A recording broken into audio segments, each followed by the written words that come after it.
வணக்கம், என் பேர் குமார். நான் JKKM காலேஜ்லேருந்து வரேன். நாங்கள் ராவே ஸ்டூடெண்ட்ஸ் அன்னூர் பிளாக்ல இருக்கோம். இப்போ நான் இன்னைக்கு என்ன டெமான்ஸ்ட்ரேஷன் பண்ணி காட்ட போகிறோம்னா மட்டாக்கிங் முதல்ல எதுக்கு பண்ணுறோன்னு சொல்லிடுறேன். மட்டாக்கிங் மேத்தில் பனானா கிராப்பில் பண்ணுவோம். இது எதுக்காக பண்ணுறோன்னா, இந்த மாதிரி வேஸ்ட்டாக சாஞ்சு போன மரம் இல்லைன்னா ஹார்வெஸ்ட் பண்ணி முடித்த மரத்துலாம் நியூட்ரியன்ஸ் இன்னும் அப்டேக் ஆகிட்டே இருக்கும். அதை தடுக்கிறதுக்காகவும் அந்த இடத்த ரீப்ளேஸ்மெண்ட்டாக இன்னொரு மரம் வளர வைக்கிறதுக்காகவும் தான் மட்டாக்கிங் டெமான்ஸ்ட்ரேஷன் பண்ணுவோம்.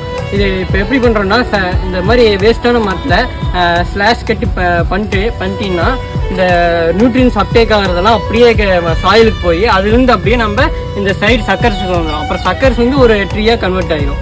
அப்புறம் இதுக்கு நியூட்ரிஷனே போகாமல் இது அப்படியே மக்கி போயிடும். அதுக்காக தான் பண்ண போகிறோம். இப்போ மட்டாக்கிங் எப்படி பண்ணுறோன்னு பார்க்கலாம். இந்த மாதிரி மரத்துக்கு சைட்லேருந்து ஸ்லாஷ் கட் பண்ணணும். அவ்வளோதான். இந்த மாதிரி ஸ்லாஷ் கட் பண்ணி விட்டோம்னா சக்கர்ஸ் நியூட்ரிஷன் மேலே போகிறதெல்லாம் அப்படியே சாயிலே ப்ளேஸ் ஆகி சக்கர்ஸுக்கு அந்த நியூட்ரிஷன் போய் சக்கர்ஸ் ஒரு ட்ரீயாக கன்வெர்ட் ஆகிடும்.